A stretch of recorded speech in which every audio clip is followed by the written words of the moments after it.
Mark Kvaratskhelia steadying himself! A star in the making. And there's the only goal! Sabiri with it!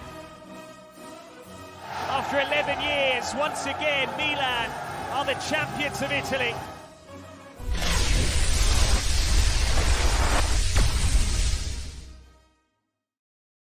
Ciao ragazzi, and welcome to another edition of Serie A Sit Down, World Football Index's podcast for your Calcio to go. I'm Frank Crivello. He's Richard Carmen. Ciao, Richard. Ciao, Frank. How we doing on this Tuesday evening? Champions League night? We're doing good. We're doing good on a Champions League Tuesday, and we are 90 minutes away from being sure of a Serie A team in the Champions League final, which probably dedicates us to doing these things on Tuesday nights from here on out, just so that we can accommodate, some of the Champions League activity that is going on. So, how about yourself? Doing well. Life is good. I think we're going to be eating a little bit of crow tonight with Inter because we didn't take into account of the Pazza Inter side. Sometimes they show up and they do unexpected things like they did tonight. So I'm good. Seeing that it could be a very well an Italian team in the finals, very close. Don't count our chickens yet, but it's looking good at the moment. And so Tuesday nights, Champions League nights seem the way to go. Yeah, I am. I myself am sorry to all Inter supporters for doubting Inter here at Benfica and doubting Inzaghi, I guess, in cup competitions all of a sudden. I mean, but the form's there. You're looking at it and you're just saying, man, how do they go to Benfica and win? How do they go in Benfica and get a result that's going to work for them for the second leg? And here we are. It never seems to amaze. It's an incredible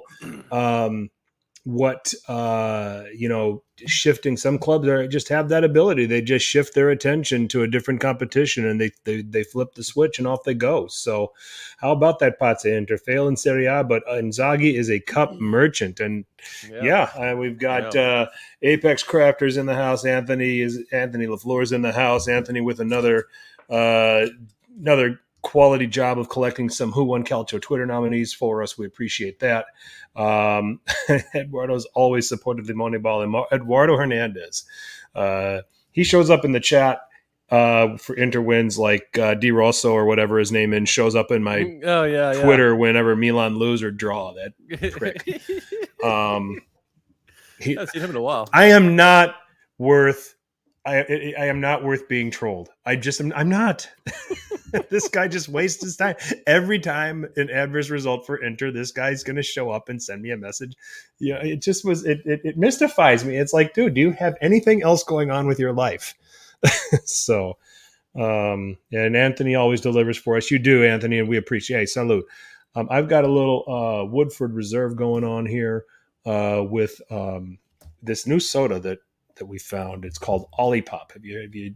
And we're not by no way are they sponsoring us, and they're probably going to get angry at me for doing that. But it's a soft drink, and it's got I guess it's got fiber.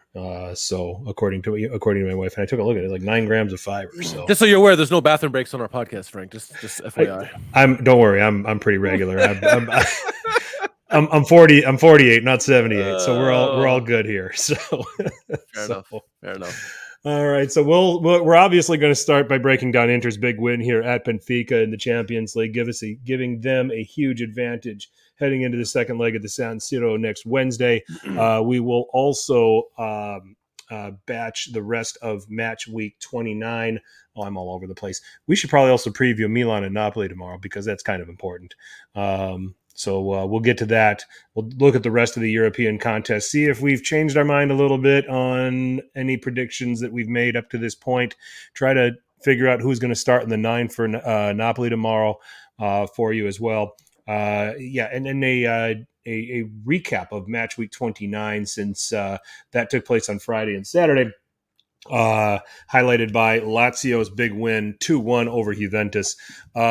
We'll discuss a little bit with this news coming up about Roberto Mancini having an interest in Rayan Cherki of Lyon. For those who don't know, Rayan Cherki is apparently 3% Italian. He must have went to like 23andMe, and found out that he's got, and that has gotten Mancini's interest in maybe having him be part of the call up, or part of the put him in the fold, if you will, I guess, for Italy. I guess anyone but Zaccagni at this point, since Zaccagni apparently rubbed Mancini the wrong way for to take part in a friendly so long ago. I mean, I only know there's only so long I'm willing to hold a grudge on people, but apparently I'm not weird like Roberto Mancini is. So, and we'll finish with the world's most popular hashtag game, Richard, who won Calcio Twitter. So let's take it away and talk a little Benfica Inter. Yeah, obviously a big game to kick off the Champions League quarterfinals. Benfica hosting Inter in this one. Looking at the lineups for Benfica, the host in this one, goalkeeper guy is good. I mean, I'm going to try to pronounce his name. Vlachodimos. Gesundheit. But yeah, he fantastic goalkeeper, and defense got Gilberto, Antonio Silva, Morata, and Grimaldo. Holding midfielders of Chiquinho and Florentino, and then João Mario. Interisi know who he is. Rafa Silva, Arsenis, and Gonzalo Ramos.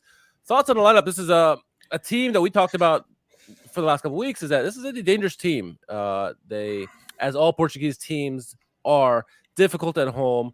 They can score goals. They can score goals in bunches. They rarely lose, even though they lost more recently. This is a team you have to take serious. And a lot of people were saying, "Oh, you get Benfica in the draw. This is an easy draw." It's like, hold your horses there. Benfica and all the Portuguese sides are difficult. And so, thoughts on the lineup in this one? Well, I think that Roger Schmidt had a very critical decision to make here regarding David Neres. And I think coming off the loss to Porto, I would have put Neres in the starting lineup over Arsenis, and I would have went with something much more dynamic going forward that would have challenged this Inter team. Obviously,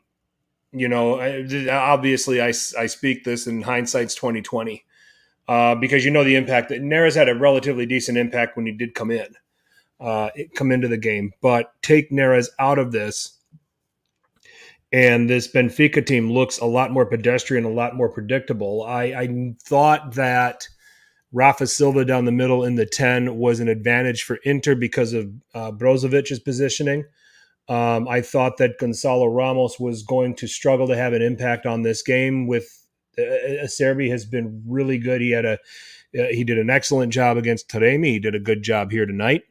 So that leaves us with what for creativity, João Mario, or you're depending on Grimaldo and Gilberto to come forward from the fullback positions to provide service into what's going to be a very compact area that Inter will defend. So, Inter might have made Benfica predictable, but I think Schmidt made Benfica predictable before Inter even set out on the pitch. I got to unmute myself there. Yeah, I agree 100% with that.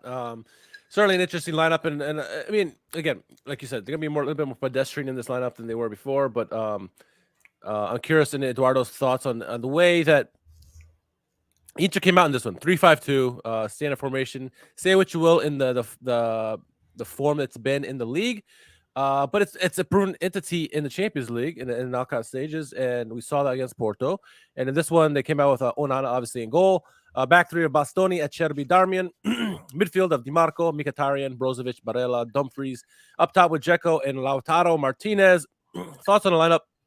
Like I said, I'm curious on Eduardo's thoughts on the lineup. But Frank, your thoughts on the lineup? I mean, for me, first thing that screamed out at me is that we're going to give you the ball and we're going to play counterattack. That's what this lineup screamed out for me. Yeah, same here. You don't play Çalhanoğlu doesn't play in this game. He wasn't. Oh, he didn't even make the trip. Isn't he? He didn't even make the trip. Better off. Yeah, probably. I don't know. It doesn't show that he was suspended, so I wonder if he had a knock or what the issue was. But I forgive me, guys. I didn't read up on that. Eduardo, maybe you might know. So I look at this and I say, okay, you got Brozovic protecting the back three. So He's cutting off any midfield supply into Gonzalo Ramos. He's dealing with Rafa Silva. He'll be ready to cut passes from a player in particular, Chiquinho, who I think is pretty good. Has kind of been the de facto replacement for Enzo Fernandez in this Benfica team. And then the other interesting one for me is DiMarco playing from the start. Maybe some criticism for what kind of defender he actually is on the left-hand side, but he might be a better defender than Gozens. So yeah, I think so. So he kind of ends up in there by default, and then you have him in there for the set piece equity, if you will. He took quite a few corners in this game, and he pumped in some crosses and things like that. So he brings that dynamic. He's not a guy that Gilberto had to be particularly concerned with defending that flank. But he can pump them in from earlier positions, where he looked to attempt to do it certainly in the first half. But the guy that I thought, we should probably talk about as it pertains to Inter is Henrik Mkhitaryan. I thought he was excellent in this game. Yeah. But when we look at Mkhitaryan, or we looked at him when he was in his prime, whether it was Roma or Manchester United before that, or wherever he played.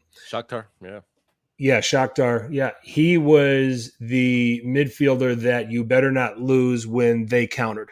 Yeah, because he found the space behind the forwards, and he seemed to find the space right. How many goals did he score just by getting behind players and getting into blind spots of opposing defenses, and just he's there and he bangs them in.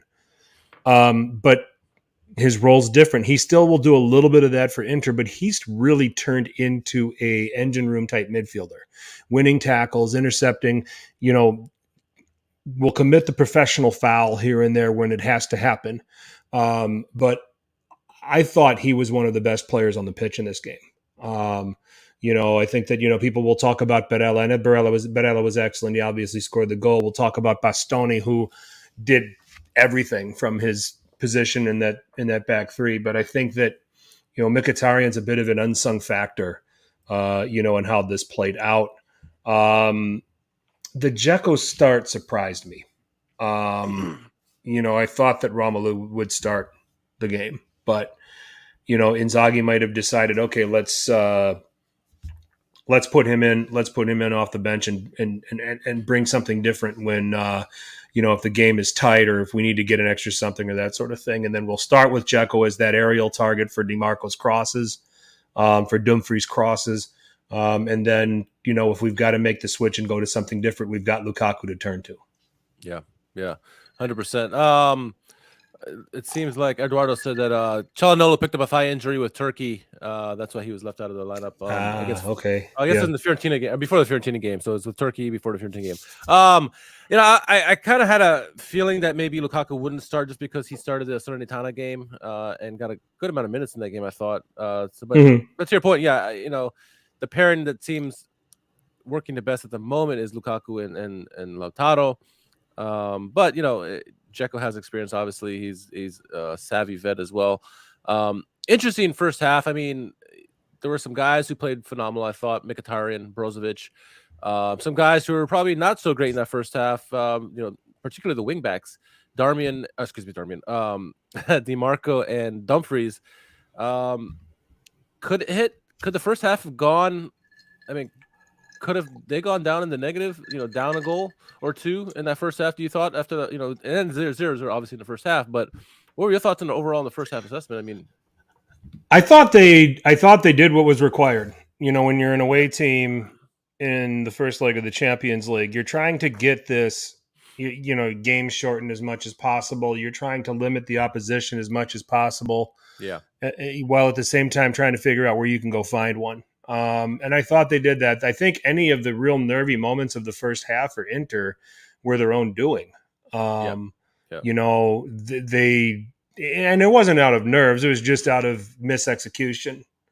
Where Onana got called to save, and I can't remember the player that made the error. I want to say it was Brozovic. Yeah.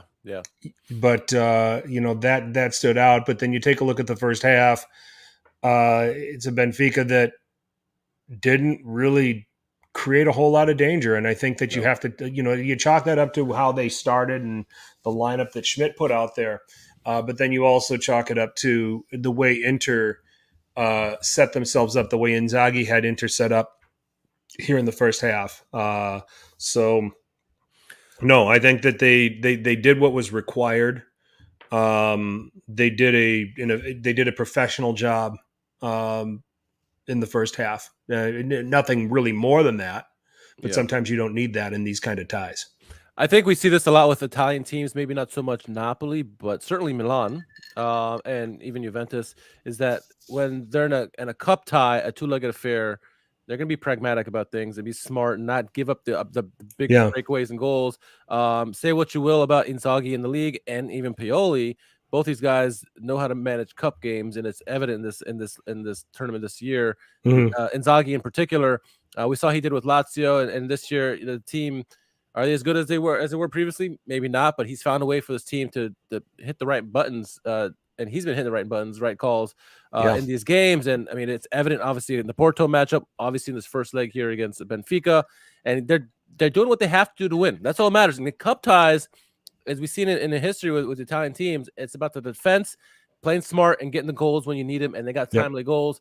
Speaking of goals in the second half, we got a goal scored, beautiful goal. This is goal of the week if it was in Serie A for us, right? It was an excellent goal. Bastoni comes in, and Bastoni's done this millions of times before. Beautiful, beautiful cross. I mean, pinpoint accuracy. The Barella, the smallest guy on the pitch, header wonderfully placed by him in the far corner, 1-0 like that. And when I saw that, I was like, oh, okay, Inter going to win this game. I mean, they're ready to play. I mean, first of all, fantastic cross by Bastoni on the goal, and then Barella to finish it off. It's not easy for him.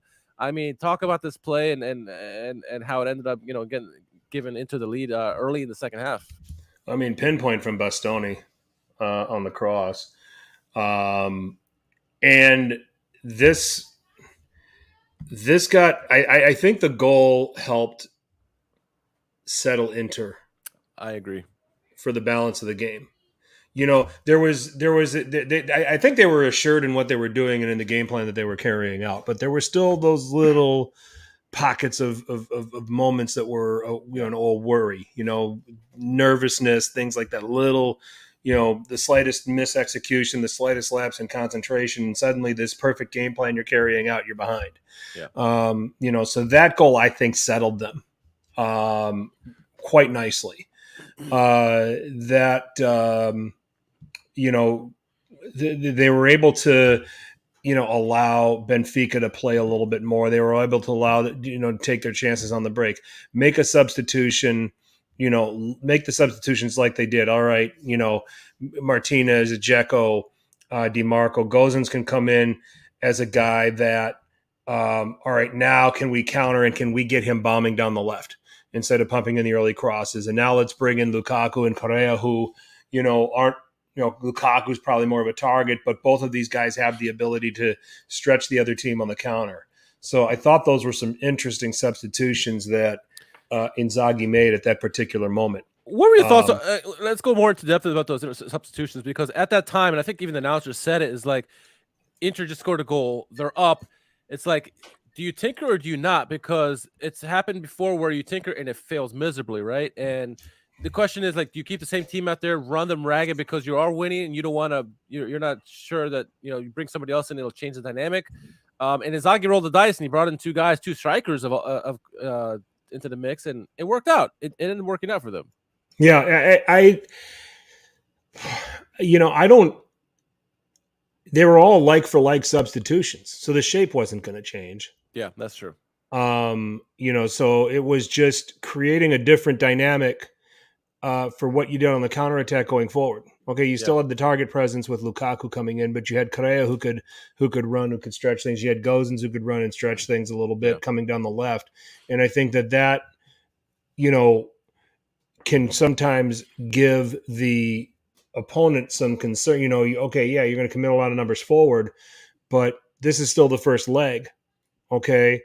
If you try to go all out to try to tie this game and take a tie back to the San Siro, you're leaving a lot of spaces behind. So the presence of a Robin Gozens might limit a Gilberto, a little bit more and not give him as much, I guess, persistence in going forward, Grimaldo was still going to. That's his game. Okay, but you still can make these substitutions, and you can still maybe handicap a little bit of what Benfica could try and do.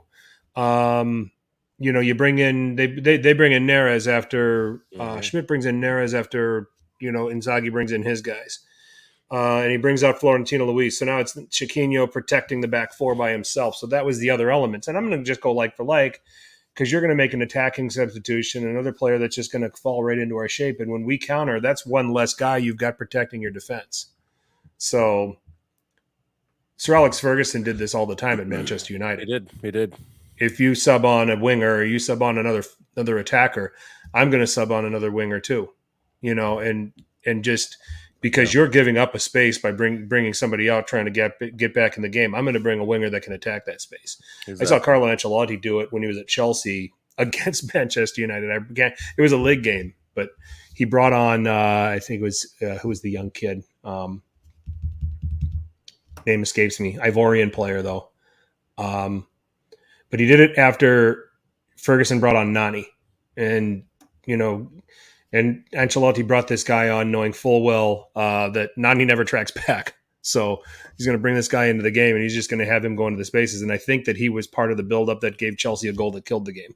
So those substitutions happen. You don't get a 1-0 lead and then all of a sudden just throw in 3 defenders and take out 3 attackers. Yeah. Sometimes you make shrewd moves like this, and I thought that was very smart on Simone Inzaghi's part. I mean, the substitutions, and the pundit said it was a gamble. Kalu, thank you. How old are we that Salomon Kalu? We shall not talk about that here. Yeah, I know. But I think back to your point, with Inter. I mean, anytime you're on the road and placing at a daunting place like Estadio da Luz, 0-0, the game's obviously going in your favor, but obviously there's still nerves. You are doing the game plan and it's working out, but when you get that goal, it certainly lifts up the morale on the team that you are like, we are doing this right. This is working.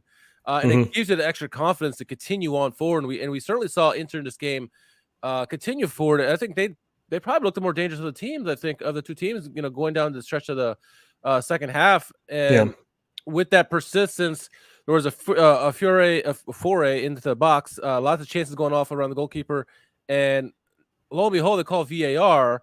I didn't catch it in live play. I don't know if you caught it, but ended up being a handball by João Mario, former Inter player, that I didn't catch. It was a correct call, a harsh call, but it's a correct call. And Lukaku ended up coming stepping up and scoring and doing the same celebration he did against Juventus. I think Inter fully deserved this 2-0 win. They get two goals on the road. And it's by great game plan by Inzaghi. They got goals when they needed it. Obviously, the Barella goal was fantastic, and then the Lukaku and the penalty that happened is maybe a little fortunate, but it doesn't matter. They earned it. I think it's a masterful performance by Inter, I think, in this one. Yeah, I agree with you. I think that Inzaghi got it 100% correct. I think that Schmidt made a misstep from the beginning by not playing Neres from the start, which I think his presence puts a lot more pressure on this Inter defense and makes them a little more unsure of themselves. But again, we're in the hypotheticals here, and there's going to be, we're going to talk about some games from the league that we're going to talk about hypotheticals there too. So, but we can go by the evidence that for the time that Neres was on there, he had an impact. He was one of the few that had an impact. Gonzalo Ramos was terrible. Rafa Silva was terrible.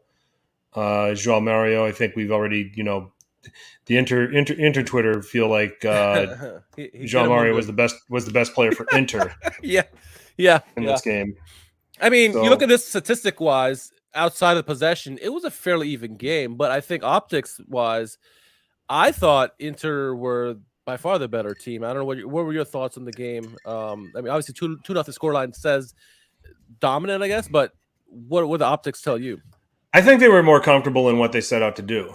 Yeah. Than Benfica. I think it's their wheelhouse, right? It's their wheelhouse the way they play. Yeah. Oh, sure. And I think that in the case of Benfica, does some of this have to do with just coming off of losing to Porto at the weekend? A little bit. I can see that. Yeah. Okay. But yeah, Inter had they had a game plan. They believed in it. That belief just galvanized with the goal.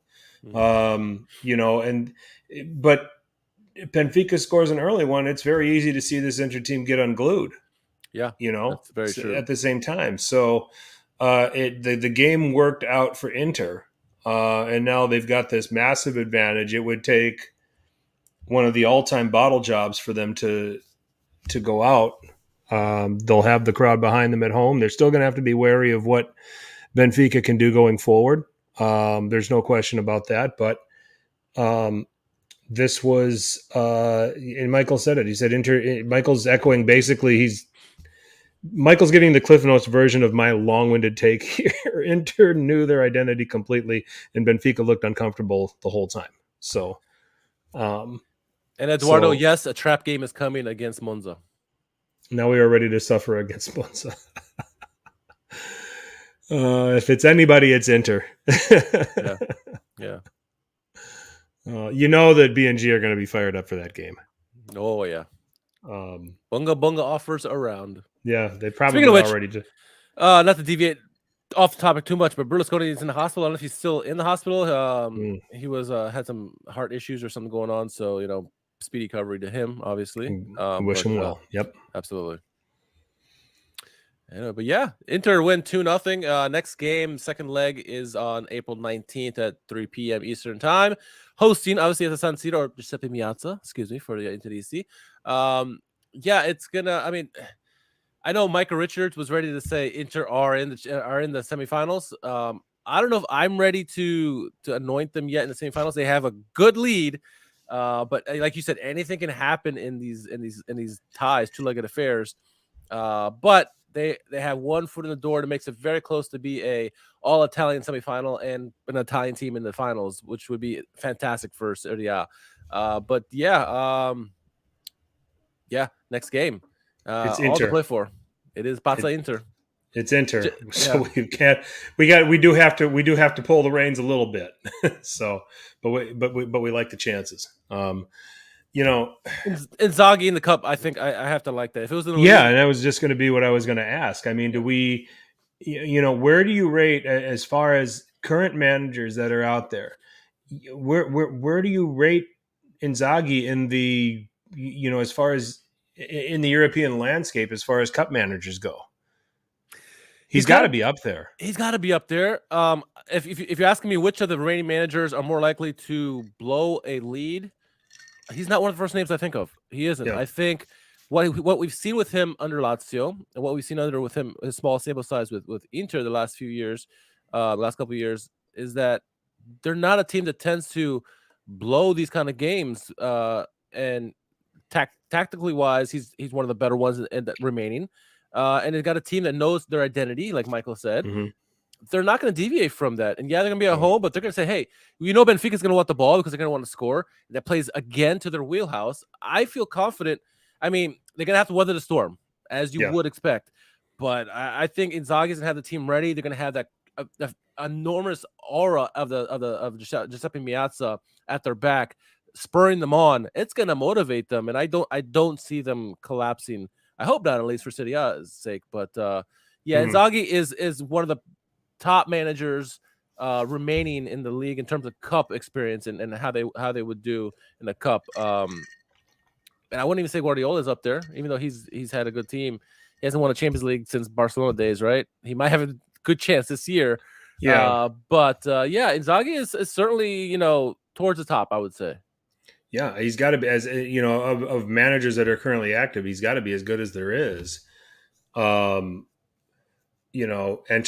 is obvious with everything he's done at Real Madrid, and he's got to be the top. You could, I would have made the case for Tuchel today, or I would have made the case for Tuchel, but today was a disaster for him, and I don't know if you can really pin a lot of this on him. I mean, Upamecano early for him with Bayern. I mean, they lost against Freiburg too in the DFB Pokal. So I mean, he hasn't got acclimated to Bayern just yet. But he took a Chelsea team that would be, to me, otherwise ordinary, and won a Champions League with them. He got PSG to the final True.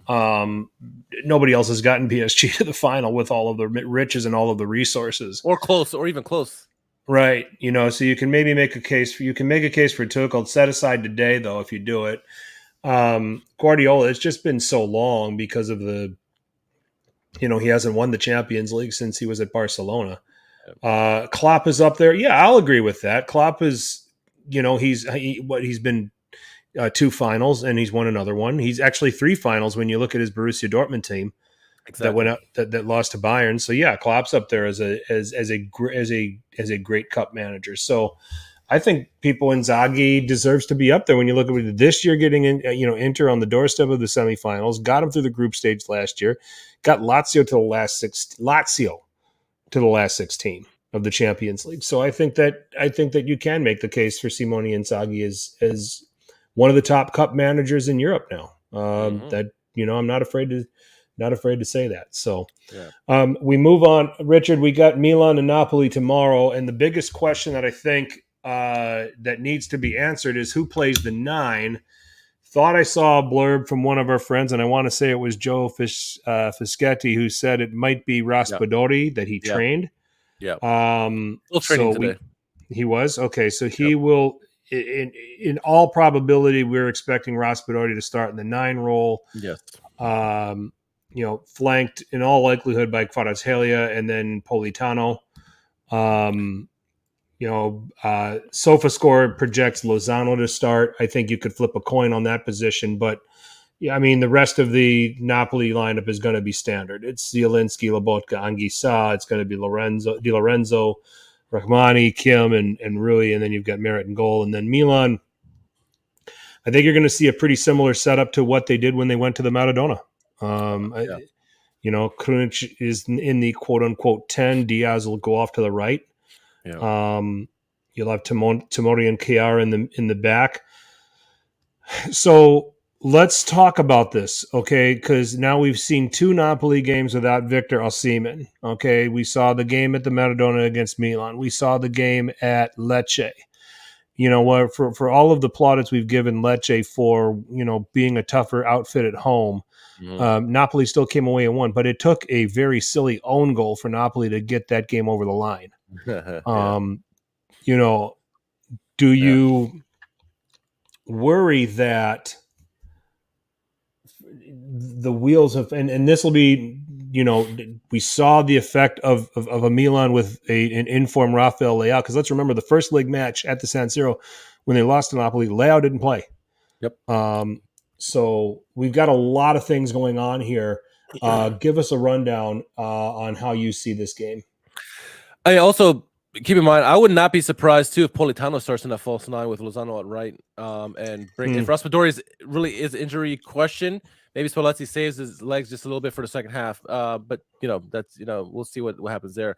Yeah, I mean, I think Milan's going to come out with the same game plan that they had in that 4-0 game. Are Napoli not the same team without Osimhen for sure? But this is still a very good team, and they are possession-based. They have a rock-solid midfield. Yeah, they had a blip against Milan, but for the most part, this team is solid from front to back, And Raspadori, don't forget, Raspadori, he was scoring some goals for Napoli when early on with them. And for Italy. So he can score. Obviously, Kvaratskhelia is going to be the guy who's going to be the target man. They're going to have to double up on him as they did in the first game with, Brahim Diaz and Calabria back there, and maybe even Krunic as well. That'll be the key for Milan. This is going to be a far tighter game than that 4-0 game. Yeah. Napoli are not going to give up a lot of goals. And we saw, I guess, Lecce put a good performance in, and yes, it's Lecce, but we talk about Lecce are difficult at home, and Napoli did not give up too much, honestly, on the offensive side, or defensive side, I should say. So you're going to expect this to be a tight affair. It's going to, again, be won and lost by the midfield. It's a stupid cliche, but it's true. And what we saw the first time they played, Napoli's midfield were a better team, right? When they won 3-1 or 2-1, whatever it was. And then Milan came back, and their midfield dominated in the game in the 4-0 victory against Napoli. So it's going to come down to 3 versus 3 for the most part. Yeah, got the other guys playing, but who can dominate that midfield? Who can assert themselves? Is it the slick passing of Napoli, or is it the crunching tackles of Milan? It's going to be tight. It's going to be a 1-goal victory if anybody wins. I mean, draw is very, very likely. A score draw probably at that too. But I would be shocked if either team had a 2-goal victory or more. I would be shocked. I think it'll be 2-1 to Milan tomorrow. I'm changing my mind just a little bit here after some of the things that I've seen. I think they'll take the slight edge to the Maradona. I think that maybe even 1-0. I mean, it's going to be. I agree with you. I think somebody wins this by a goal. I don't know if there'll be a draw.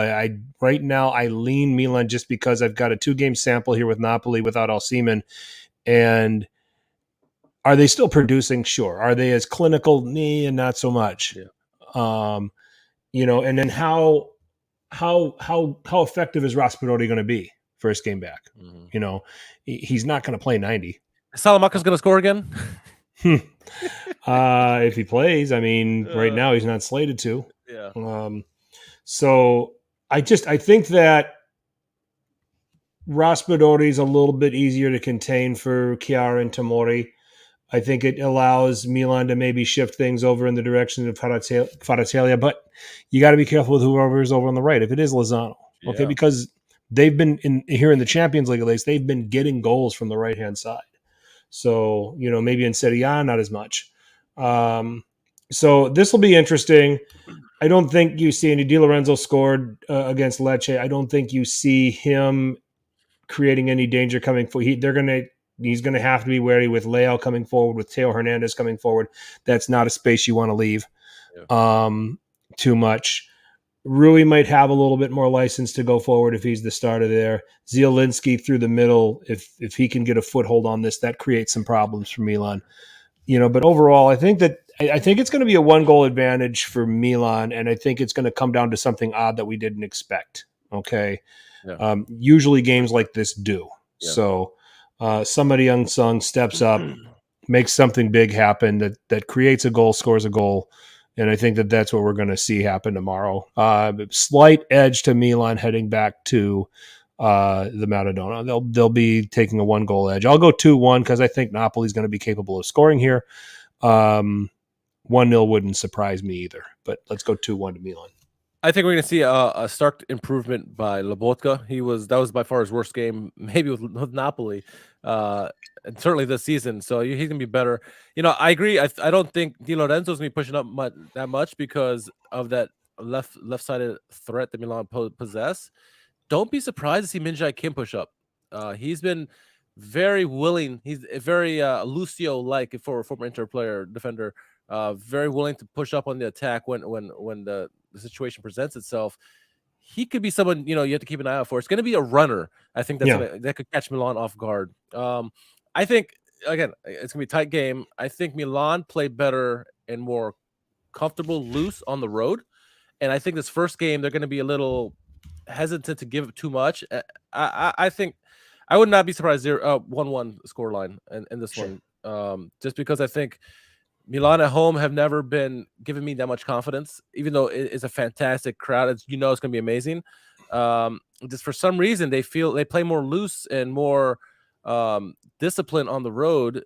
And I think, we'll have a fantastic game at the Maradona either way. But yeah, 1-1. I'm going to go 1-1 in this game. I wouldn't be surprised if Kvaratskhelia gets his goal. He can, as we said last time, you can mark the hell out of him, but he'll still get his chances, right? You lose it for a second, he's gonna make you pay. So we'll see. He'll produce. You're not going to take the game away from him, but you got to find a way to make the game hard for him. Yes. You taking the game away from him, I think you're going to create a lot of anxiety with the players who are trying to take the game away from him. That's not going to work. But if you can make the game difficult for him, that's a little bit easier to achieve. So, all right. So let's just jump into the Europa games and the conference game. So 12:45 Eastern Thursday, Feyenoord against Roma. 3 Eastern, you'll get Juventus against Sporting Lisbon, and you'll also get in the Conference League, Fiorentina traveling to Lech Poznan. Let's start with this Feyenoord-Roma game. Feyenoord can score at will. They lead the Eredivisie. We talked about some of the key players there. Kokchu playing through the middle. Szymanski, the Polish international. They've got Santiago up front. They've got Idrissi. They've got, plenty of attacking players. So I see Jose going there and parking the bus and seeing if he can catch them on the counter. I don't think they'll keep Feyenoord out, but I also think they'll get something. I'm going to say this game ends 1-1. Feyenoord hasn't seen a team that can play this compact, and I feel like this is a lot of, Inter going to Benfica, where Mourinho will have this team set up to play a particular way, get comfortable as the game goes on. If they give up one, don't panic. They'll score another. There's a lot of experience in this Roma team. I'm going to say this is 1-1 going back to the Olimpico. I don't know if you heard the words. Someone who also agrees with you, Arne Slot. Arne Slot, the manager for Feyenoord. Yeah. Shots fired today. He came out and said, we play beautiful football. I prefer watching teams like Man City and Napoli. Roma, you know what they're going to do. They're not going to do it. They're not going to be a beautiful team to watch. No, they're not. He's right, but he's also taking shots at Mourinho. I think that, while I was initially leaning towards a draw and I heard those words, Mourinho has a way of pumping his team up when he gets bulletin board material. Yep. I would not be surprised if Mourinho find a way to get 2 goals against Feyenoord, win something like 2-0, 2-1, just to kind of shut up the manager, and Mourinho probably does something to the manager or the crowd to like ants them up. But yeah, last minute breaking news. I'm going to change my prediction and go Roma winning at Feyenoord based on those comments. Okay, fair enough. You can do that. We'll let you do that. So, Juventus and Sporting Lisbon. This is again a Sporting Lisbon team that we're all aware of what happened. They brushed aside Arsenal in the last round. They're capable. The Italian teams are starting to get a little bit of an edge over these Portuguese teams all of a sudden. Inter knocking out Porto and then Benfica, but Juventus really had a struggle when they went to Benfica in the group stages. I think they're a little more sorted out now than they were back in the group stage when they had to go and deal with that group. Yeah. That it's not as chaotic. That said, wow, this is going to be tough. You know what? I'm just going to bang the drum for Italian football at this point and say Allegri does the Italian job. Figures out who to limit on the Sporting side, which mainly is Marcus Edwards. You've got Pote there. You've got Paulinho there too. Mm-hmm. But I'm going to go. Juve are going to edge this. They'll win 1-0. 1-0. I too like Juventus again to win this one, but I think Sporting getting the goal somehow. I don't know. It seems like even though Juventus have been really well, especially at home lately, I see something like a 2-1 victory. Get up 2-0, get a little cocky, and then lose a concentration and give up a goal. But yeah, this has Juventus victory all over with the way Allegri's been humming lately with Juventus. It really is a different beast than they were in the group stages, like you say, because they were in chaos. They had losing obviously to a team like what was the Israeli team that they lost to, Haifa or whatever it is. So yeah, I think it's a much different animal now. I think they kind of know who their pieces are. They're still trying to figure out the striker position, but I mean their wing backs are playing, midfield is playing really well. Rabiot is still playing on another level since before the World Cup. He's been really good. Yeah, so he's arguably one of the best players of the season for them. So and then obviously some of the youngsters like Fagioli too are coming up big for them. So yeah, I think Juventus do get a victory, a narrow victory in this one. Okay. And then finally, Fiorentina wins 2-0 at Lech Poznan. Okay. I think the road trip's going to be, they're going to be first 15 minutes. The energy of the Poznan crowd is going to be there, and Fiorentina is going to hit them in the mouth, and then see it out, get a second goal, take a 2-0 lead back to the Artemio Franchi. Yeah, I like it. I think also that wake-up call from the weekend for Fiorentina is going to wake them up, and they've been playing really well in Europe and just in general on all three fronts, right? So, yeah, I like that 2-0 scoreline, but for Fiorentina on the road, which would be an amazing scoreline because going to Lech Poznan is never easy. So, yep. All right, let's move on here and let's go into match week 29 here for Serie A. We begin with Salernitana and Inter 1-1 the final there. It would be a goal from Robin Gosens 6 minutes into the match to give Inter the lead. It was 1-0 for an eternity until the 90th minute, where Antonio Candreva just heaves one, catches Onana off his line, and rescues a point. The former Interman haunting his old team. So we had one Interman doing some damage on his old team. We had another former Interman helping his old team. It's all kind of balanced out. And then, so is Sensi fit for Monza? He might be. Figure out what he's going to do. Did he score? No, I don't know. I think he is healthy now. So should keep an eye on that. So because that would be the next thing you want to take a look at, and former Inter players and what they're going to do, because they're going crazy themselves. But didn't Sansone play for them too? Who's that? Sansone? No, he's in Napoli. Napoli. Yeah, Napoli. Yeah. Okay. So, not speaking of Napoli, they won 2-1 at Lecce. Giovanni Di Lorenzo in the 18th minute, and then it was Federico Di Francesco in the 52nd. A 64th minute own goal, a very bizarre one from Gallo. Can only say that I think he was just trying to non-foot it back to Falcone, and it just went horrible. Yeah. So yeah. Milan 0-0 against Empoli after outshooting them 23-2. Just one of those days for the Rossoneri, really. 4 saves for the goalkeeper, whose name escapes me. Parisian, is it? Yes. I thought it was Persian, but it's Perisan. Perisan, yeah, thank you. Man of the match there, made 4 saves, made a couple of decent ones. Luperto looked pretty good playing in the back too, doing some defending. If you ask me on Twitter, they were horrible, but I don't know how you can outshoot an opponent 23-2 and be horrible. Yeah. But that's just me.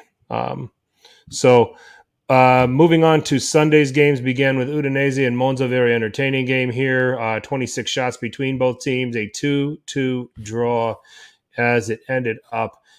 Sunday Lovric in the 18th minute, getting on the score sheet. Andrea Colpani with a goal of the week candidate in the 48th minute, making it 1-1. Nicola Rovella in the 56th. Not a nice goal of the week. It was a great ball by Sensi. Yeah, Sensi's fit. He had the assist. I know I figured.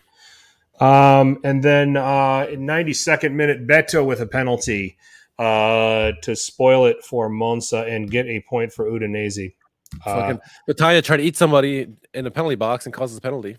Yeah, this is true. So let me ask Milan Twitter: is Fiorentina terrible because they outshot Spezia 19-4 and can only come away with a 1-1 draw? Just certain facets.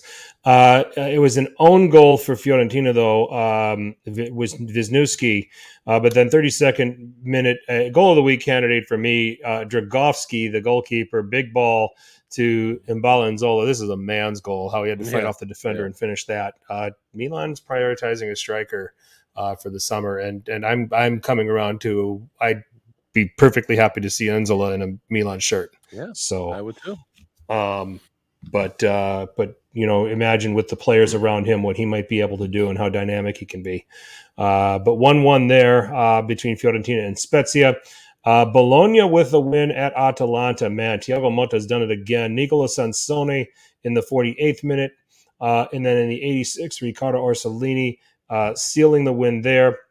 Battle of 19th against 20th. It was Sampdoria and Cremonese, and it lived up to the stench. It was fun bad. Mainly the defending. Mehdi Leris getting his first Sampdoria goal in the 15th minute. Great cross from Augello. But then it was Giglioni in the 35th, making it 1-1 for Cremonese. Lammers getting his first Sampdoria goal in the 66th. Once again, Augello with a cross. Get him on a better team, please. 85th minute, Luca Lokoshvili making it 2-2. And then Leonardo Sarnicola in the 95th minute, giving Cremonese some hope here in the in the process of trying to survive. Hellas Verona, speaking of teams trying to survive, 2-1 over Sassuolo. It was Abdul Harawi in the 34th minute for Sassuolo. But then in the 84th, Federico Ceccarini to make it 1-1 from Ngonja, another guy that we really like, Ngonja. And then in the 95th minute, a goal of the week candidate, Adolfo Gajic with a Hail Mary on Easter weekend. Wow. That was near midfield, wasn't it? Yeah, it was far out there. Yep, and caught Concili off his line for the win. Roma beating Torino 1-0 on a Dybala penalty, and then which takes us to the match between Lazio and Juventus. A win from Maurizio Sarri's men. 38th minute, Sergej Milinkovic-Savic on an assist from Mattia Zaccagni after getting some good separation from Alexandro. Alexandro trying to sell that he was shoved, made a meal out of it. Referees weren't buying it. Thankfully, they got that right. Yes. Made it 1-0. But just minutes later, Adrien Rabiot, after Lazio really struggling to deal with a Juventus corner, bungling it in over the line, making it 1-1. And then it was Mattia Zaccagni in the 53rd minute, goal of the week candidate. Beautiful backheel pass from Luis Alberto for Lazio to go on and win the match. I assume that's where you want to start, Richard. Yeah, that was obviously the game of the weekend, and it's a team that wasn't second place at the time, still are. I played against a team. Juventus is one of the hottest teams in the league outside of Napoli, and really we're going to see what Lazio are made of. They've had some really good performances this year. Obviously, beating some teams in the top 6 that they hadn't really gotten in the past, and so I was curious to see how this would work. Would it be Sarri ball or Allegri ball? Common sense would tell you Allegri ball would probably prevail in this one, but what we saw is Lazio from the beginning really putting the onus on Juventus and put him on their back foot. I mean, Sarri ball was out to play, the one-touch passing, the beautiful pass, spreading the ball around. Felipe Anderson was wonderful from the right-hand side, as was Zaccagni on the left-hand side. Ciro Immobile was trying to get he nearly got some goals early on in the game. And obviously the two guys in the middle, I'm going to talk about, oh my gosh, Luis Alberto and Sergej Milinkovic-Savic.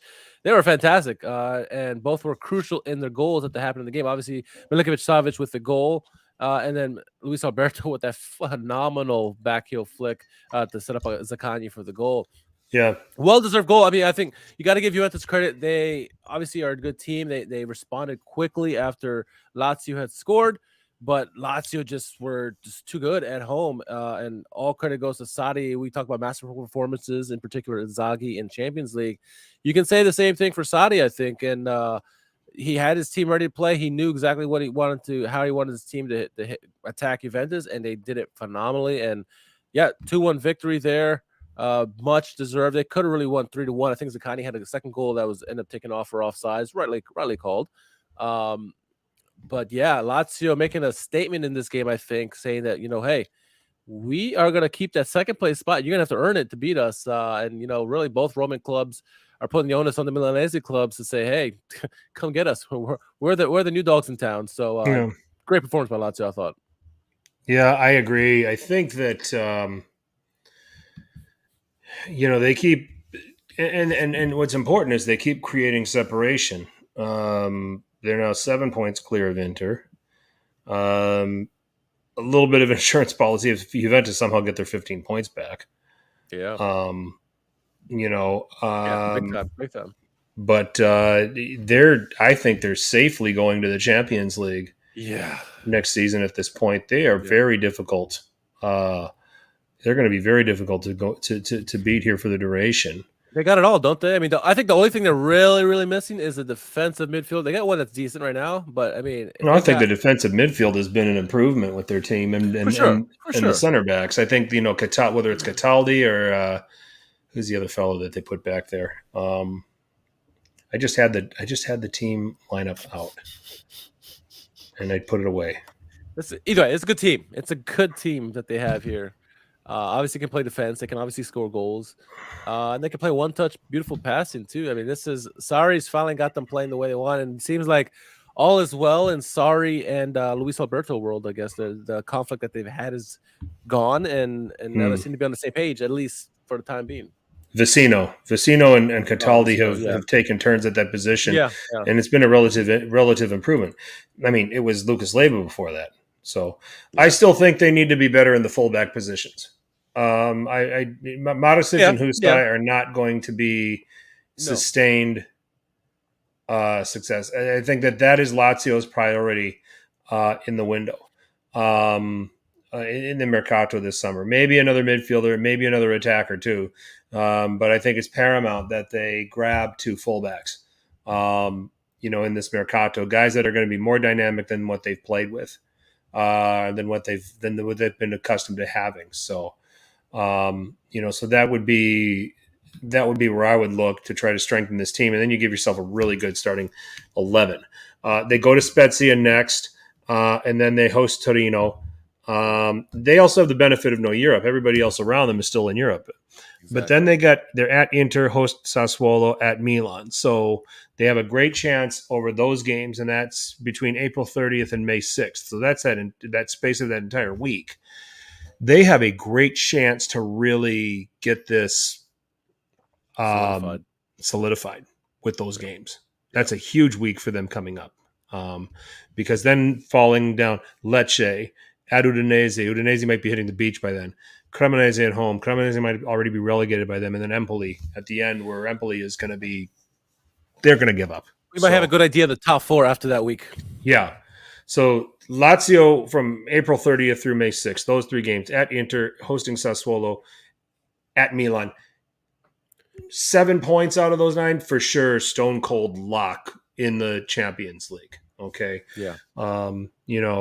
But and those are the 3 games. That's their season. That entire week is their season at this point, in my opinion. Let's talk about Milan and Inter on Friday and their decisions with their lineups, their decisions with how they played, and in particular Milan.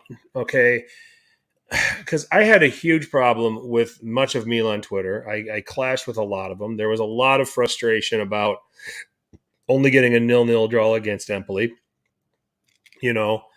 And I took the more glasses half full approach. And I said, okay, number one, we got out of this game with Empoli with Leao, Giroud, Tonali, Benacer, Teo, all the key players, all fit for Napoli. Nobody got hurt. Okay. We're still going to be top 4 after this weekend, regardless of what everybody else does. And outshot Empoli 23-2. Good enough to win the game. Played well enough to win the game. Had put a lineup out there that was good enough to win. All right. But I had a lot of kickback from people saying, well, if we would have played the regular starters, we would have won in a walk. Play them right away. Play them from the start and then take them out after 60 minutes. Okay. To the credit of that line of thinking, there's some merit to that. Okay. There's some merit to that because I've seen it happen before, where, guy goes out, gets you a couple goals, gets you a 2-goal lead. And then at minute 60, okay, job's done. Get him off the pitch before he gets hurt. Have him ready for Operation Champions League kind of thing. I get it. But if you're going to live in the hypothetical, you're going to have to accept the fact that there is a multitude of outcomes in the hypothetical. The counterpoint to that, okay, start Rafael Leao. Blows out his knee 10 minutes into the match. Yeah. You'll blame Pioli for playing him in the game just days before they're supposed to play Napoli in the Champions League quarterfinals.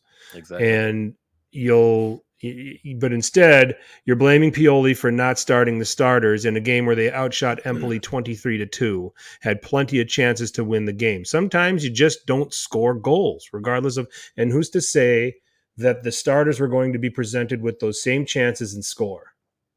Exactly. Okay. You can't, this is where I hate the hypothetical. Which is what Milan fans were trying to do. I think there's just a percentage of Milan Twitter that's out there that just want to blame Pioli for anything because they don't want him to be the manager anymore. And there's a lot of them out there, and I don't understand it. I don't. Let's remember this, because I said this last year too. Part of a manager's job and part of his responsibility is to manage the key word, manage the team, manage the overall well-being of the team, okay? He put out an 11 that, in my opinion, was good enough to beat Empoli, all right? Now, if Empoli spanked Milan off the pitch, I'd be talking a lot different. And you say, what in the world were you thinking? But that didn't happen, okay? The team performed. Players were given an opportunity that they normally don't get. I think they were all right. I don't think they were great, but I thought they were all right. But we can't sit here and say that Leao would have scored a brace if he started. We can't sit there and say that Giroud would have scored a brace if he started. I can't accept that. Yeah. It's and we've also seen it too, where they start the starters and they lose. They lose, right? It's happened before. Absolutely. Every fan base has their pessimists. Inter our cousins. They're exactly the same, right? They're saying the same things about Inzaghi in the league.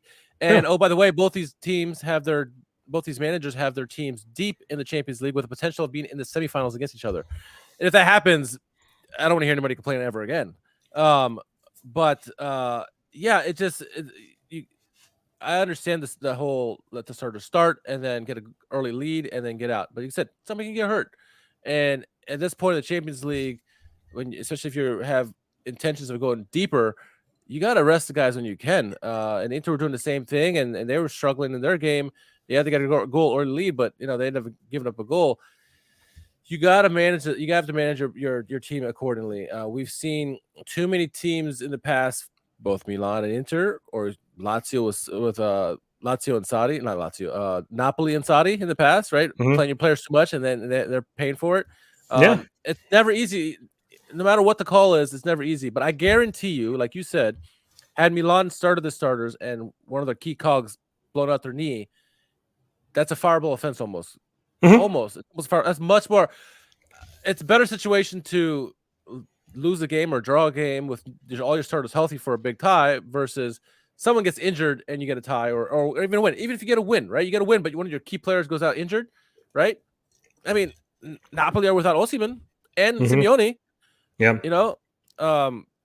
So yeah, it's a hard battle, and there's a lot of people who are pessimists out there, and it's like, slow your roll. Like, you're still in the top four. Like, it's not like Milan are 10th.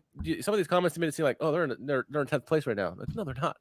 They're in the top four. They're in fourth, and they are deep in. They have a chance of going to the semifinals of Champions League. Like, I'm not that stressed about it. And like you said, they performed. They just didn't score. They were terrible in the final third, but they had shots. They had opportunities. I still don't understand why like Adley and CDK don't start, but that's another topic. I think manager's got to do what he's got to do, and sometimes they make a difficult call about, do I start my starters or not? And either way, you're going to get pushback. And I think long as they weren't outperformed on the pitch, then it is what it is. It's always going to be a trap game. I think even Lisi said it was going to be a trap game on his predictions for Fossa de Leone. So it was an obvious trap game. This is going to be an obvious trap game for Inter coming up this weekend. It was also against Salernitano was a trap game as well. So it is what it is. Sometimes you're not going to make everybody happy, and it's nature of the Calcio beast, or just sporting beast in general. I mean, I'm sure United fans, Liverpool fans are the same way. So it's what you got to deal with, I guess. I mean, and Milan there's a game here every 3 days. All right. So Inter, same thing right now. There's a game every 3 days. So then they get Bologna, and then they've got Napoli tomorrow. They've got Bologna. Then they've got the return leg against Napoli. Then Lecce. Then they've got 5 days before they go to Roma. But then 3 days they play Cremonese, and then 3 days they play Lazio. All right. And then somewhere the Champions League semis are going to get sandwiched in there, aren't they? If they, should they qualify? They got to go to Juve. All right. There's a lot of critical games left here. Yeah. And at some point, you got to mix this up a little. You made the Saudi Napoli reference. I made that reference on Twitter too. He ran 14 guys into the ground trying to win a Scudetto. They were burned out by the beginning of April. Absolutely. And what did they lose the league by? Like 8 points or something like that to Juve? Yeah. So, you can't just jam the starters into every game. You've got to have some reasonable degree of rotation, okay? Anthony talking about Pobega starting. And when Pobega or Krunic play in that position, they're really not an attacking midfielder. They're a space. They're more of an occupied position. They're more of a presser in a higher position. They're not really in there. They're not really in there for their creativity. They're in there to win balls in higher positions in front of Tonali and Benacer. Yeah. So I don't like characterizing Pobega or Krunic as a 10 or as a central attacking midfielder when they play in that role. We got to come up with a new name for them when it's them starting in that, quote unquote 10 role. The Kessie role. False 10. So a false Kessie. A bullshit 10, we can call them, or something like that. So yeah. A not really a 10. So 10 but not a 10, something like that. So, and I think most fans, what they want is their team to be challenging for Scudetto or a title in their league, and then going deep in Champions League. And that's very rare. It's very rare. Unless you have a lot of money and your team's been down for a long time, that's going to happen. Most of Milan and Inter success, maybe not Inter because they had the trouble, but Milan's success has mostly been, and I've said this before, and I'm saying it ad nauseum, is that when they've gone deep in the Champions League and win the Champions League, they didn't necessarily win the league. There's very few times when they win the league and the Champions League. Mm-hmm. So keep that in the back of your mind. It's hard. It's hard and win the Coppa Italia. When's the last time someone won a treble? Inter, 2011, or 2010, excuse me. I mean, it's hard to do. Hard to win on all fronts. It just is. Yeah, you need a lot of things to go right for you. Yes. You need the ball to bounce perfectly for you to win a treble. It's not easy. Could they have better depth? Maybe, yeah, but can have all the money and the scouting and the ability to assess talent to assemble your squad and the most talented squad you can possibly put together. Winning a treble is hard. Okay. I mean, hell, just look at PSG through the years. Can't even get a sniff of Europe, and they have three of the greatest attacking players in this generation, all in the same lineup. Gosh, yeah, so it's just it's hard. So, where else do we want to go? Because we should give some other teams some recognition here. Well, Hellas, they're trying to find a way to get out of relegation. They put a hell of a performance against Sassuolo. Obviously, Sassuolo got the early lead, and they kept fighting in there. I mean, Ceccarini got his goal, but then that horrendous error by Consigli that gave it away, and then Gajic with his heads-up play just getting away. I mean, it's well done by Hellas. Everyone's getting ready to write them off, but I think with that win, they're getting a little bit closer to Spezia. It doesn't help that Spezia are still getting points. Yeah. 1 point is enough right now. They got the lead is now 4 points between them and Spezia. So they're trying to make some room there. But just a good result for them. They needed that result. I think it was big for them. And some players, some unsung heroes in particular, Ceccarini and Gajic really stepped up. And it's funny because Gajic, that was an interesting 5 minutes because Gajic had this terrible giveaway just minutes before, like in the 93rd minute, and the keeper Montipo had to make a fantastic save to keep him in the game, and then they go down the other side of the pitch, and Gajic gets a game winner. It was just a unreal scripted story, it seemed like, there for Hellas Verona to get that win there. So yeah, big ups to them for getting that big win against Sassuolo. Yeah, I agree. I mean, they're inching closer though. They're inching closer. It has to be said. You still got Lecce, who continue to lose. Yeah. I still think Verona have the talent to get out of this. Yeah. 9 games left. Anything can happen, and sometimes you just need something like that to spark things, and get it going. So we'll see. We'll see what happens. I mean, you look at the rest of this. Bologna's still trying to, maybe hoping Juve don't get the points and that they can trip up and they can sneak into 7th and grab Conference League. Fiorentina's in that conversation as well. It's what a special season Bologna's having. Yeah. Under Thiago Motta. But you know what? We thought Bologna could do this. Yeah. I think they, as much as Sinisa Mihailovic has been revered, and God rest his soul, they were really, really underachieving under him. Definitely. down the stretch, and Thiago Motta has raised the level of play of this team, where they've got a level of confidence where they can beat anybody. Yeah. They feel like they can beat anybody. Milan, after they're done with Napoli, they got to go there this weekend to the Dell'Ara. So not easy. Nope. Yeah, not easy at all. So, and Atalanta saw that firsthand. So, after that, not much to look at. I mean, Cremonese jumps ahead of Sampdoria. Vito Doria and I were talking about this, and it's like, Sampdoria is a brand name that I would like to see in Serie A, but he is a Sampdoria supporter himself, and he said, you know what? They're stale. Yeah. Sometimes you need new blood. Yep. It's, let's freshen this league up a little bit. And Genoa just went through their rivals. They just went through the same thing. They went down to Serie B, and now they're one of the best teams in Serie B. So they had that little rejuvenation there, and now they're coming back, it looks like. So Sampdoria maybe need the same thing. I mean, yeah, for sure. For sure. I saw comments that, you got to get rid of some of the dead weight, the wages, right? And then some of the pensioners that they have on the team. And I love Quagliarella. Is it maybe time for him to hang up the boots or try somewhere else? Like, he's going to be a freaking legend there, obviously, and do right. But I mean, guys like Giaccarini, not Giaccarini, what's his name? Gabbiadini. That's a lot of wages there. You got to get rid of him and a bunch of other guys. Juricic, sell him, right? Yeah. So it's just, they got to maybe start over. They've just relied on a lot of older, slower guys. And we've talked about this. Where's the pace? Where's the guys that can really unlock things? I mean, you can't just, they got Ogello with 2 assists against Cremonese here, but you can't go 90 minutes just depending on Ogello to provide service for everybody. Yeah. You're going to have to come up with different things. And Sampdoria has been just so short of stuff.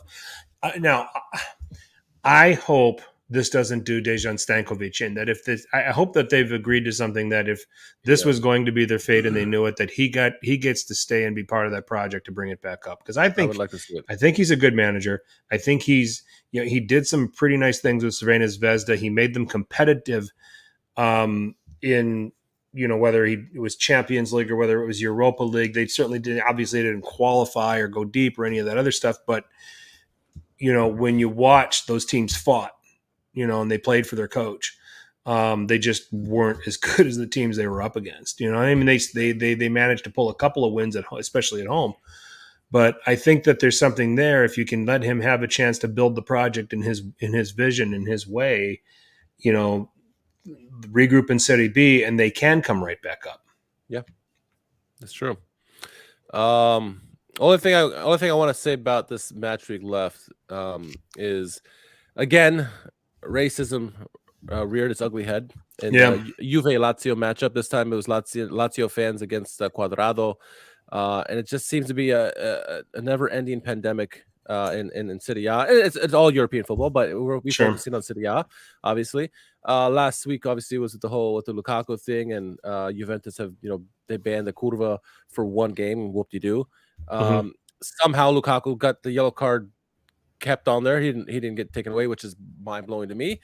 So it's a problem. But did you catch the commentary on the Champions League CBS Sports Golazo between the fantastic crew there for Champions League talking about? Did you catch that with Thierry Henry and company? I didn't see that, no. So they had Christina Uncle on there, and they're trying to ask if was the referees to blame on that one, and she even said I wouldn't, knowing the context of the situation, I probably wouldn't have given him the yellow. But she said the baffling thing was how FIGC just upheld it. They knowing what they know of the game, everyone heard everything was going on in the game. They still decided to keep him with the red card, and he's missing the second tie of the Coppa Italia, which is mind blowing. And I think Thierry Henry and Michael Richards were fantastic in their commentary about their experiences in Serie A with racism, and they had a special guest on there with Alessandro Del Piero. Yep, Juventino, great, and I like him. I really do like him. Maybe his English isn't that great because it's not his first language. You got to give him a break. But they asked him his thoughts, and obviously he's probably going to try to defend Juventus for a little bit. And it was hard to watch because I think that everybody else was so brilliant on the topic, and he was kind of leaning towards it is getting better in Italy, and it's is it? It's not getting better. No, it should be getting better, but it's not. And in this day and age with all the cameras and everything, it seems like it's just as bad as it ever was. And I get what he's trying to say, but it seemed very awkward. I thought the segment was good up until that point when they asked him his thoughts.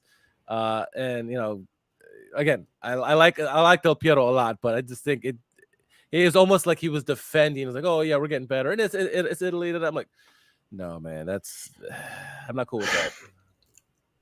I think that their campaigns and everything that they do to address it's half-assed is absolutely a perfect way of putting it. Actually, I had a conversation with, just kind of with someone after the Juve Inter Copa game. Was talking, just why is it so bad? And I said, I wish I had an answer for you. I don't.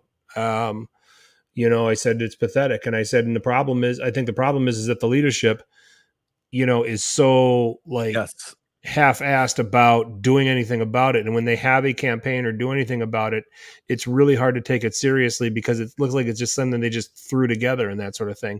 Like what they do to try to promote preventing domestic violence with the red mark on the cheek. And I think the words I said to him, I said, listen, you don't watch a Serie A game and look at a bunch of dudes with a red mark on a cheek and say, hey, yeah, you're right, I shouldn't beat my wife. Okay? Exactly. It's my common sense, how I was raised in my own upbringing, that's going to tell me, no, don't beat your wife. That's not a good idea. So, so it's like, it's just kind of like, all right. And I think the obnoxiousness of the leadership that they just throw something out there and feel like they've done enough, is what's mind-boggling to me. And what's also, it's also, I don't know, I don't remember if it was this incident with Lukaku or what, but I remember the Intercurva came out and said, hey, it wasn't actually racism, it was like, this is how we do it in Italy, and they did this in the past. He was like, get the hell out of here. Like, no, you're backwards. Yeah. Just get out of the game. You're banned. And the FIGC, like you said, are the biggest problem. It's a bunch of old dudes who are stuck in their old ways, who don't know how to get out of anybody's way. They need to all go and put a whole new FIGC in there, hopefully with people who have better thought processes and ideas, because what they're portraying to us is pathetic. It is pathetic, and it's not just Serie A. It's not. I mean, we just had a whole thing with Vinicius Jr. over in with Barcelona and Real Madrid. Mm-hmm. So it's not just Serie A. We're not saying that, but the Serie A, they got to figure out their own shit, and what they're doing is half-assed for sure, and it's pathetic. And like I said, it was awkward watching Del Piero, who I love. In Italy, great. Juventus, great. And they put him in a difficult situation, granted. And English is not his first language. Maybe he didn't mean to say what he exactly said, but it just seemed like he was like, oh, yeah, it's getting better. And, it's not it just didn't turn out as well as I think he would hope. And Thierry Henry was absolutely livid. And he did his best to keep quiet on the topic. But, yeah, it was just awkward situation for sure. Anybody who saw it, and I recommend go watching it for yourself, and don't take my word for it. Just go watch it. A good conversation was about it, but Del Piero was put in a difficult situation in not his native language, and so it didn't turn out the greatest for him or Serie A. Marginally cringe would probably be a good way to be a good way to describe it. So, oh dear, So, it's alarming. It's pathetic, but it's the league they gave us. So, it's what it, it's just the way it is. And until some more younger progressive leaderships, gets into the key positions, we're stuck with it. Mm-hmm. Nothing's going to change. So, but anyway, how do we segue to goals of the week after that? He's got to try to get something more positive. This is why this is not a professional podcast. That's right. Yeah, we're not experts, nor do we claim to be, right? In the words of our friends Vinny and Steve. Yep. Yeah. So my honorable mention will go to Gaish, his game winner over Cancili and Sassuolo for Hellas Verona. Number 5 for me, Rovella. I like Rovella's team goal. It was a wonderful team goal, I thought. Wonderful finish by him. Number 4, Sernicola, his winner. I really liked his goal a lot. Number 3, my player of the weekend, Guillermo Ochoa with a fantastic goal on save on De Vrij. He was literally in the back of the net and finds a way to dive out and makes a save on the goal line on him. He had like a million saves in the game. Fantastic for Salernitana. So he needs to go to a bigger team. I mean, he'll get a lot of shots with Salernitana, but man, he's a good goalkeeper still at his age. Candreva's goal, very, very similar to Shevchenko's goal against Juventus, where from the corner and goes for the cross and gets some top corner. Wonderful goal by him. I didn't get to see if he celebrated or not. I was too busy like in awe of the goal, but it was wonderful. Number 2 for me. Number 1, it's a team goal. Felipe Anderson to the back heel flick from Luis Alberto to Zaccagni, game-winning goal there. Yeah, it's just that's my goal of the week right there. Okay. How about you? Yeah, I'm going to go with at number 5, Enzola's goal for Spezia. Yeah. Just a man's goal, as we said. I'll go with the Candreva goal there at number 4. The Cernicola goal at number 3.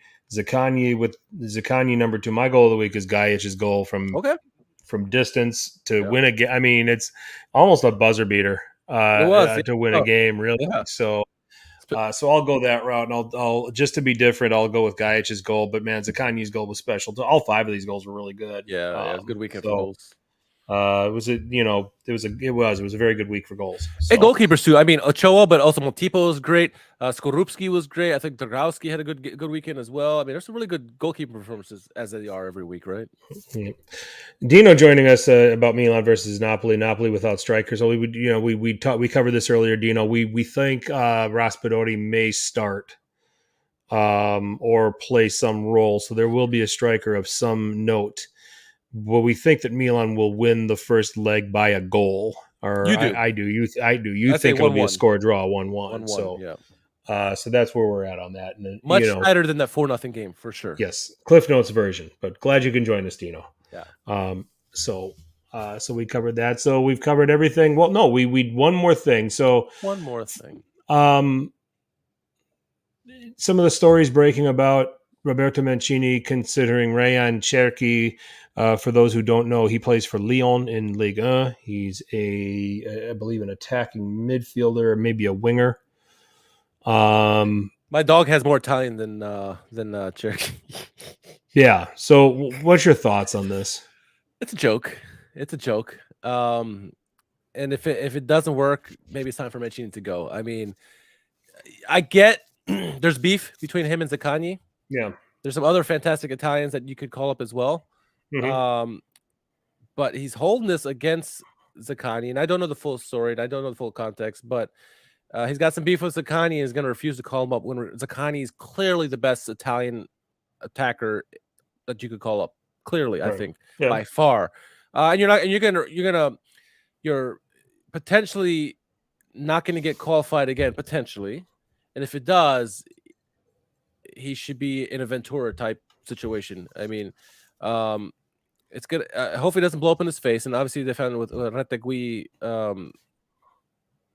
a nice fine. Maybe the fine will here with Cherokee, but man, he's trying to. Anybody who has Italian DNA, as one of the who on Couch Twitter nomination will see, he goes for them. We may get call ups too, but he's not going to call Zaccagni. The one guy, well, him and Casale, right? Casale is another one, right, with defense. But I personally, I have a bigger beef with Casale because I don't think the center backs that we call up to the Azzurri are I think that he belongs up there. Zaccagni, I get the beef that everybody has. I get the gripes that everybody has. But for me, I think we're pretty good in the winger areas. I mean, when you got Berardi, you've got Chiesa, you've got Ganonto when he's fit has proven it a little bit here. So there's some, and maybe there's some characteristics with Zaccagni that Mancini just doesn't like either. I don't know what they are, but we've seen this where national team managers pass on guys that we think should be in, and we've said this before. The most prime example was 2018 when Deschamps didn't take Benzema, and France won the World Cup. Yeah. So, it happens, and but it makes for great conversation and great debate here. So, do you think? I personally think the best back center back pairing that Zuri could put at the moment would be the Lazio one, Romagnoli and Casale. Just because they've done it together, why couldn't they have the chemistry? Without a doubt. Together. Without a doubt. If you've got them playing well together, you play a 4-3-3. Lazio plays a 4-3-3. Just go ahead and stick them there. But I mean, after today, Sarri and Bastoni, made their case. So there's still plenty of good. But yeah, I mean, the way Casale and Romagnoli have played together has been pretty special. So yeah. But coming back to this Cherokee thing, I mean, it's just like 3% of talent. Like he must have took a 23andMe test or something like that, and found he's 3% Italian, and that got Mancini's attention or something like that. But I won't begrudge it. I mean, I wouldn't if the kid says, I'll play for Italy. He's a decent talent. It's just really strange the circumstances. I guess the depths you'll go to avoid having particular players on your team is I think where the backlash is. He scours the 23andMe site for the first person that says Italian. Like, I'm gonna get you. Yeah, exactly. So anyway, any ounce of Italian in Mancini will call you up. Exactly. So that's right. We're next, Frank. Yeah. Well, I have way more Italian than Cherokee does, so that's probably getting passed over. So true. Anyway, you have a better shot at making it than I do. So That's true. Anyway, but yeah. All right. Well, with all of that put aside, let's get on with the world's most popular hashtag game. Who won Calcio Twitter? Richard, take it away. All righty. Let me get the stream up. Boom. There it is. Okay. So starting things off, we're going to go with Inter Extra. And they said, so designate. This is after the Juve Coppa Italia game with Inter, and it says designator Gianluca Rocchi says the striker celebration, which had already been seen with the national team, was accompanied by the words "muti muti," was being shut up in Italian, which the law in the rule book sees as provocatory. Get the fuck out of here! This is are you fucking kidding me? Like really? This should not have been a yellow card. Get the hell out of here! It's disgusting. What can you say? Oh my god. What can you say? Did Art Morelli do another Star Wars crawl? It might be the same one, I think. Is this the same one? I think it is the same one, yeah. We can't give him credit for he won with this before. He has. Are we gonna No, I'm not watching the whole thing. I just wanted to it's a whole Calciopoli thing, but it was in response to what was it in response to? Someone was asking it was a thing between Juve and Inter fans, and then Art chimed in explaining it in Juve terms. Yeah. Interesting. You want to do this next one? Oh, yeah, go ahead. All right. Next one comes in from at Massalinissimo, and it's Berlusconi and May after AC Milan will have won their 8th Champions League, and it's a casket on the back of the truck.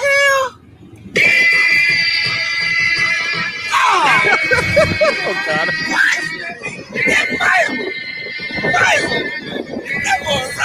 Berlusconi coming out of the casket and dancing on the truck.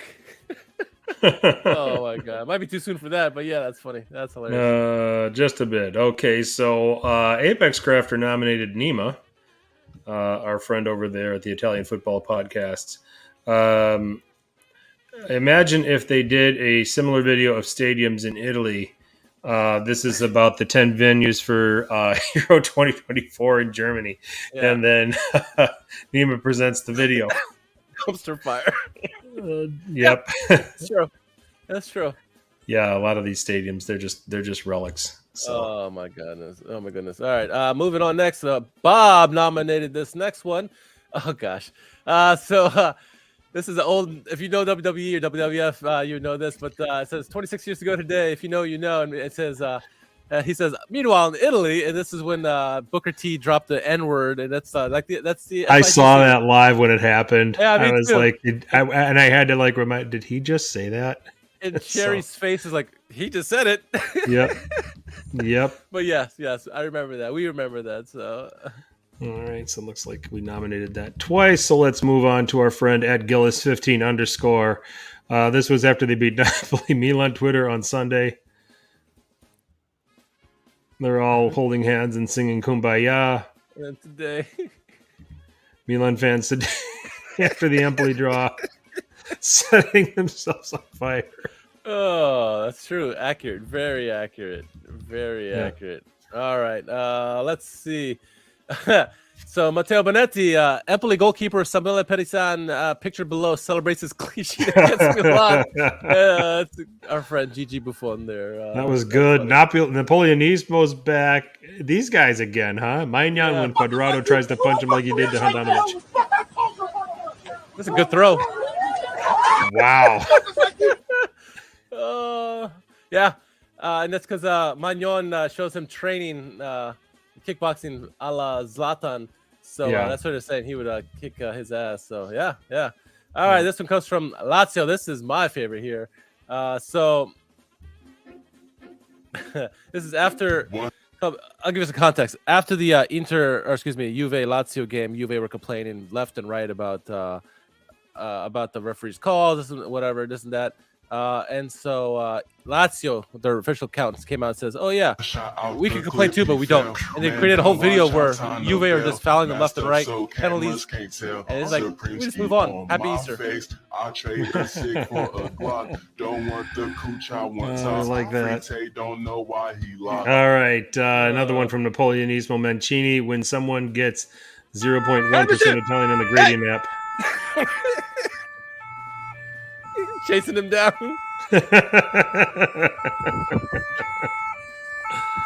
Oh my gosh. We're having a little fun at Roberto Mancini's expense. Yes, deservedly so. Coming out from the Nerazzurri, the big show, or now it's Big Vesuvius. João Mario helping Inter today more than when he helped them when he was there. Yeah, that's for sure. That's for sure. All right. Anthony nominating at FCRBS_English. Look at this. We created this. This didn't exist before we were here. Look, the whole world. Look around. Look at this. Oh gosh, Drake. Man City status. Oh, Drake. All right, and then finally, V Strandberg 9 is Gian Mario in the dressing room after the match. Un bacione a tutti. Vivi là. Questa storia. This is the badge of Inter after the game, after the Benfica lose to Inter. That's so funny. That's all right, who wins? I personally like Lazio, but that's me. What you got? This will be the first time a club actually won Calcio Twitter, if we did that. Yeah. We've had clubs close, but yeah, we haven't had that one yet. Let's see. I think it's between that, Gillis, and then Napoleonismo with Mancini chasing the 0.1% Italian. Yeah. For me, those three, one of those three. So, I guess Lazio's having that kind of a season. They're going to even win Calcio Twitter. There you go. Let's do it. Let's do it. All right. Wonderful. It's Lazio season, huh? Lazio season. Yep. Go ahead and say something to the people, and I'll send up this congratulations. Hi, people. How are you? Excuse me. That's a cough. Have a coughing fit here. Yeah. Big game tomorrow. Give a shout out to the Raf and Raf Rant. They're going to have a live watch along for the Napoli-Milan game. Definitely check it out on their YouTube page. I'll try to chime in on the chat when I can during my break at work. But it should be a fantastic game, a much closer game than we saw the last game these two teams played, 4-0 for Milan. So big Champions League night, and so it's man, I can't. That crowd at San Siro is going to be fantastic. I know it, and it will be at Maradona as well for the return leg. But it should be an entertaining game, and again, we're going to be one step closer to potentially all Italian semifinal and an Italian in the finals. So I'll cheers for that. Yep, absolutely. So looking forward to this game tomorrow. Where are Parma right now? That's a good question. You're gonna look that up and answer that. I'm looking up right now. Yeah. All right. I'm curious myself. All right. Parma are in Serie B, and they are in 9th place. The mid-table. Yep. So they're not getting out of Serie B, but they're in Serie B right now. So I just want to I'm going to take this moment to give shouts out to podcasts that have always supported us. And if I don't name you, please forgive me because I'm doing this kind of on the spot. But you mentioned the Raff and Raff rant. Excellent guys there. We've always gotten along well with anybody that we've brought on from Napoli. They've been outstanding. Our friends at Milan Weekly Podcast, obviously, Vinny and Steve, been long overdue since you've had either of us on. So we might want to, you might want to get on that. Lazio, our friends over there at Lazio Lounge, Vittorio, Alistair, and the guys, great stuff. For all things Lazio. The Italian Football Podcast, Carlo and Nima, good friends, guys that we get along with really well, guys that we appreciate their support, for sure. And then also some other sites, Fossa de Leone, Mike Lisi, and his guys there, great stuff. Appreciate your recognition, and then everybody. If I didn't name you, please forgive me, but you know who you are. So we appreciate it. So those are just a few. Any other ones that I missed? The Gentleman Ultra. Yes, fantastic group of guys there. We haven't had a Gentleman Ultra guy on in a long time, man. We had Mark Neal on so many times. I think he still holds the record for appearances. I think he still does too. Who else? John Solano. We haven't talked to him in a while. Roma Press. I don't think he wants to be on our show anymore. After Roma always lose when he comes on. We just can't get him on when Roma are playing Milan against. That's coming up in a few weeks. Yeah, and then shout out to the all Juve cast. They've always supported us well. We support them as well. Fantastic group of guys there. We had the ball Lex here not too long ago too. So we'll maybe get Alberto one of these. The gang on the podcast, or maybe we'll join them here sometime soon. So there's a lot of good talented podcasts out there. So definitely give them all a shout, give them all some love. Deserved for sure. Most definitely. So with all of that, we're going to put a bow on this edition of Serie A Sit Down, where we have our own channel on Apple Podcasts. You can find our own channel on SoundCloud, Stitcher, Spotify, iHeartRadio, wherever there's podcasts. There is Serie A Sit Down. I'm at FTC_21 on Twitter. He's at R_KHARMAN on Twitter, at Serie A Sit Down on Twitter. Please follow us there. Comments, anything that you want us to cover on future podcasts, we welcome the input. If you are watching us here on our YouTube channel for the first time, please drop a like, please subscribe, and hit that notification bell. This way you are given a heads up for when we go live on the air if we do a video drop here. SerieASitDown.com. Check that website out. We're there. We're on Facebook when it's convenient for us. And also Instagram at Serie A Sit Down. I think I got it all covered. Sounds good. I think all so. Right. We will be back next Tuesday night, where we will be able to put the wraps on two magnificent legs between Milan and Napoli, what will be an epic quarterfinal here in the UEFA Champions League.